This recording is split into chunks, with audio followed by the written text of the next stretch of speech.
Is there a secret in pool? Is there a secret to pool? It's not. It's not really secret. It's just that it's not out there in the open because the answers that you're looking for are inside the players' heads, and it's in how they think. And you can watch a great player run a 5-pack, and you can loop the video and watch it 1,000 times and then never really learn much because it's not really in what they're doing, it's in what they're not doing.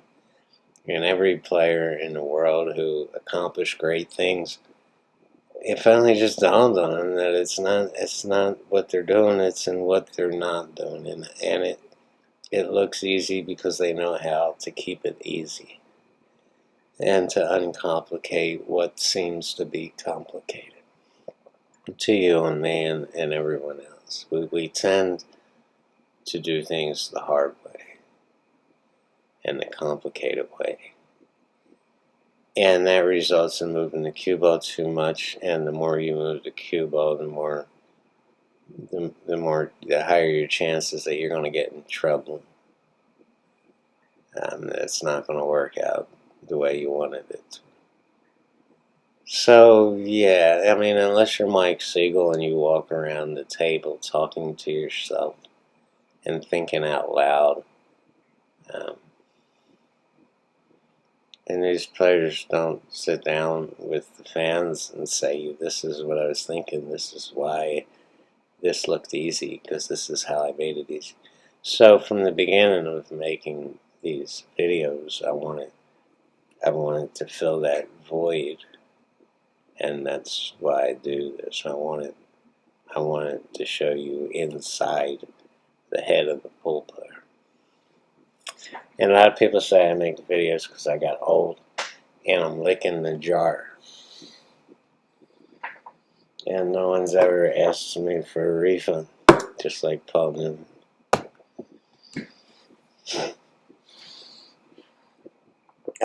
This video is brand new. This one coming up here. Yeah, I took it last night. And if you look at the clock on the wall in the background of the video, it's way later than I usually make videos. And that's because everybody's there early. And so I got there early, and people were there early because they expected this grand opening of the new pool room, this new location. So the new location sent them over to the old location because they haven't moved the pool tables yet, and they're not doing it until Monday or Tuesday. But we all did get a tour of the new facility, and it's pretty incredible. And the lighting is great, and it's bigger, and we have more room, and there's a lot more seating, and it's tournament ready, and we have a new workout room with all new equipment in there. It's pretty cool. We have an incredible view, and we have natural lighting and some pretty fabulous overhead lighting. So yeah, everybody's happy and excited, but it was kind of a downer that, So we played, and then everybody left, and I was working on some stuff, and then I was like, oh yeah, I should make a YouTube video because there's nothing left in the archives. And that's because I remembered you guys, and so it's like, yeah, let's do this. And by the time I kind of kicked myself in the ass, I only had time to make one more, and this is it. So you know how I did the last video with the graphics, and before and after every shot?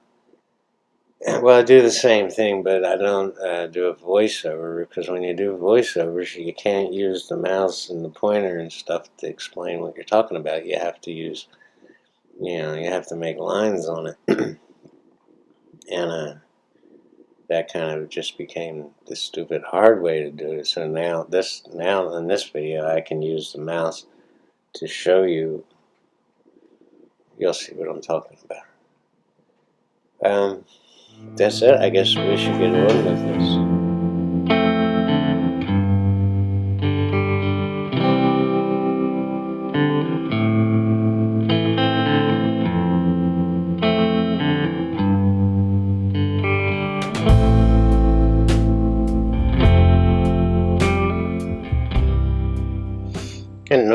this would be a no-brainer. 4-ball run out. You could even just stop the cue ball on the 1 and shoot the 2 and bounce off this rail to come back on the 3. And if you went too far, you can always go down to the bottom of the table and bounce off for the 4. Or just play it and draw back off this rail and play the 4-ball in this corner, just depending on where the 5-ball was. You don't even have to do much thinking here. But the problem here is you have 2 other balls in the way of this issue. So let's take a look at them. So you have the 5-ball right here, and you have the 6-ball right here. And both of those issues mean they take out a lot of your options that we talked about just a minute ago. I mean, you can't just stop the cue ball here and bounce off this rail for a shot on the 3-ball. For a couple reasons, it's going to be a little bit difficult to get around this ball, and when you bounce off the side rail to come back on the 3, you're liable to hit that ball. And if you go too long on the 3, you can't use this bottom rail because this ball is going to get in your way of bouncing off the bottom rail to play the 4 in either the side or the corner pocket. So the best way to play this, at least up until the 3-ball, is to push forward and try to get close to this rail, and that should give us a perfect angle to come off the bottom rail and bounce up for the 3-ball. Now you'll survive if you get straight in, because you can always just pull back. But it's best to come up a little bit short and use this rail to bounce off it. And then if you don't, if you come up short, you can shoot the 4-ball in this corner. If you come up long, you can. And don't forget, this is the 5-ball here, so it makes things a little bit easier and less worrisome on the 4.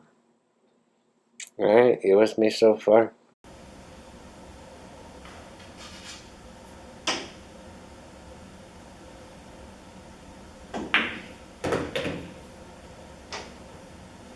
Well, we achieved the objective of getting as close as we can to this rail, and that gave us the angle to bounce off the bottom rail and come back on the 6.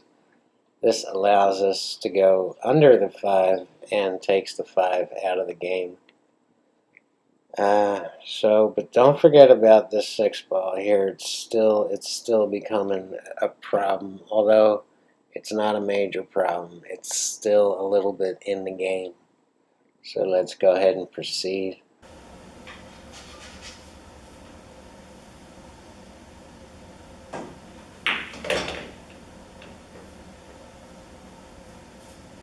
So now the 6-ball is clearly in our sights, and we didn't go long on the 3, so we don't have to worry about doing anything too fancy on the 3 to get to the 4. All we have to do is bounce off this side rail and come back up. A little bit of left hand draw.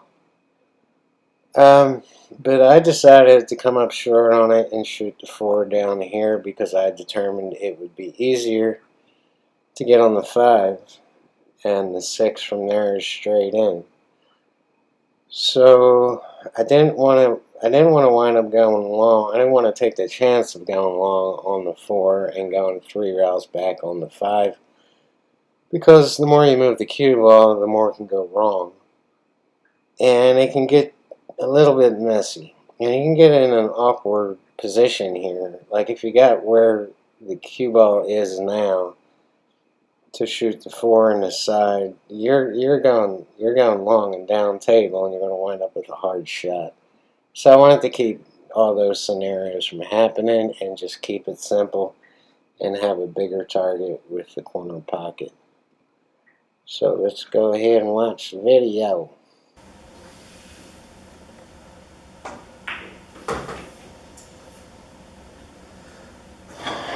This is a little bit of an interesting situation, And at this point, you should have an idea of where the 8-ball is.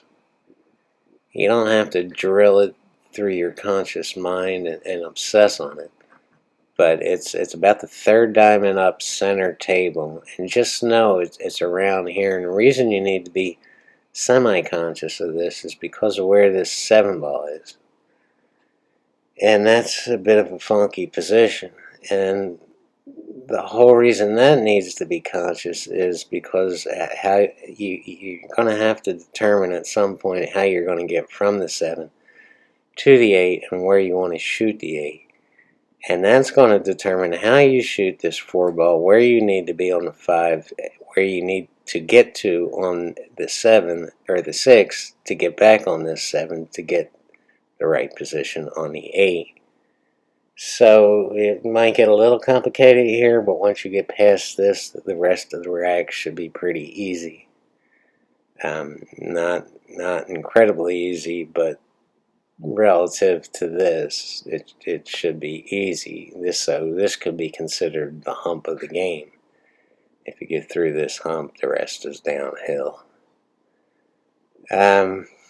I think all 9 balls ahead, but I don't expect everybody to do that. I have a theory on why you should do that, and players like Jeremy Jones, who I have the utmost respect for, disagrees with me on this issue, but I'd really like to sit down and talk to him about why I do this and why I think like this and why I think all players should think like this and what it's doing to your actual brain to think all 9 balls ahead. I know that sounds crazy to a lot of players, but it's not as crazy as it seems. And one day soon I'm going to explain it to you all, and I'm sure many of you are going to see what I'm talking about and understand and see the light and all that, but I don't want to harp too much on it. Again, I have the utmost respect for Jeremy Jones and all his accomplishments and everything he's done. We just, we don't see eye to eye on that issue. So you have an idea, the 8-ball is right here, and you have an idea where you need to be to get from the 7 to the 8, so where you need to be on this 6 to get to that 7, or to get to the 7, to get to the 8, in order to have a straight-in shot on the 9. See how it goes on and on and on. It's all interconnected. So, believe it or not, this is not straight into the corner. We do have a slight angle, so the tangent line, if I draw this ball and keep it from going down table, we just force it up to this area right here. Well, actually, I don't want to be straight in on the 5 because it's going to leave me straight in on the 6, and that's going to make it a little bit difficult to get on the 7. So we need an angle. So I want to be actually above this 5 ball to come down to this rail and get the right angle to get back on this 7. So I hope I didn't lose anybody in all that pool jargon, but here we go. Let's proceed with the video.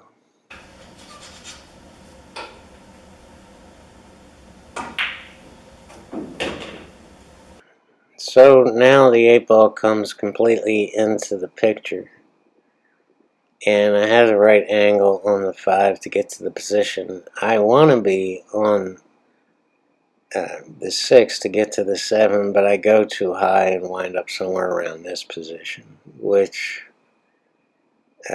would be my first glaring mistake of this run out. But this is what we do. We make mistakes as players. So after this 5 ball, we're now thinking 4 balls ahead, not 9 balls ahead. So that's a whole lot easier than thinking 9 balls ahead. So the game gets easier the more you progress through it. And that's one of the reasons I do think 9 balls ahead at the start.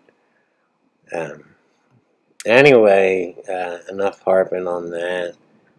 We have the position to go down to the bottom rail, so let's proceed with the run out.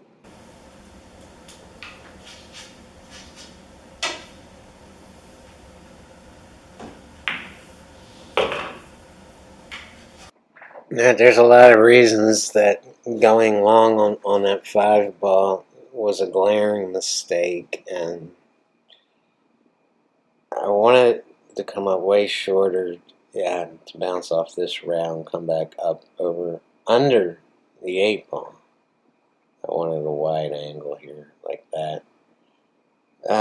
But we don't have that option. Now, I could put a whole lot of left-hand English on this and shoot it in and kill it off this round and come back down like this. But there's a lot that can go wrong. Especially because I'm stretched out on this and I'm too damn lazy to grab the bridge. You could easily miss cue on that shot, and you're dealing with deflection, and that rail down there is a little bit funky, and I just don't like it. Another option that a lot of really good players would use here is, well, number one, they'd get the rake to decrease their chances of screwing this up, because this would be the key shot of the game. They'd get the rake and they'd spin this ball with a whole lot of right and bottom and come 3 rails back down this way. You do have a pretty big opening there. And that's a good option because if you come up short, even if you come up right here, way short, you can always just bounce off that rail and shoot the 8 in the side. Or if you come up long, you can always shoot the 7 in this corner. If you come up actually on the rail, you can always shoot the 7 ball in the side and bounce up for a shot in this corner on the 8. I decided to take the natural position and go down to this rail and go long over on this side.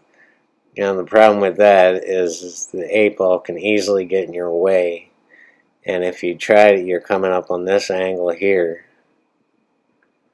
So if you try to kill it right there, you can certainly get on the 8, but there's a big chance you're risking getting stuck behind the 8, and you can always just bounce off this rail, and if you come up right here, perfect.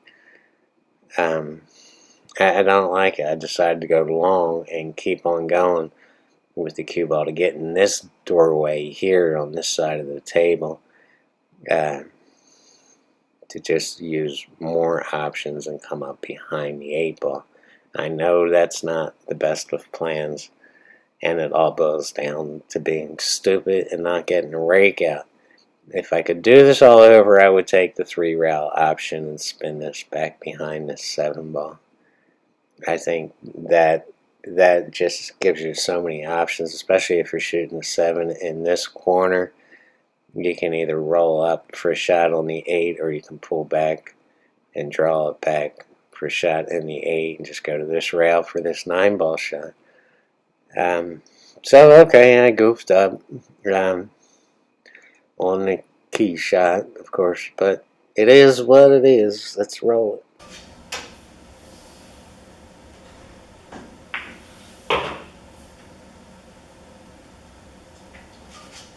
So yeah, certainly not the greatest position in the world, but we do have some options. What would you do from here? And I think I'm going to stop the video right here and show you the whole rack without all this commentary, without all these graphics, and just let the video speak for itself. There are a number of options you have in this position. So before you go on and watch the whole game uninterrupted from the 1 through the 9 ball, figure out what you would do right here, right now.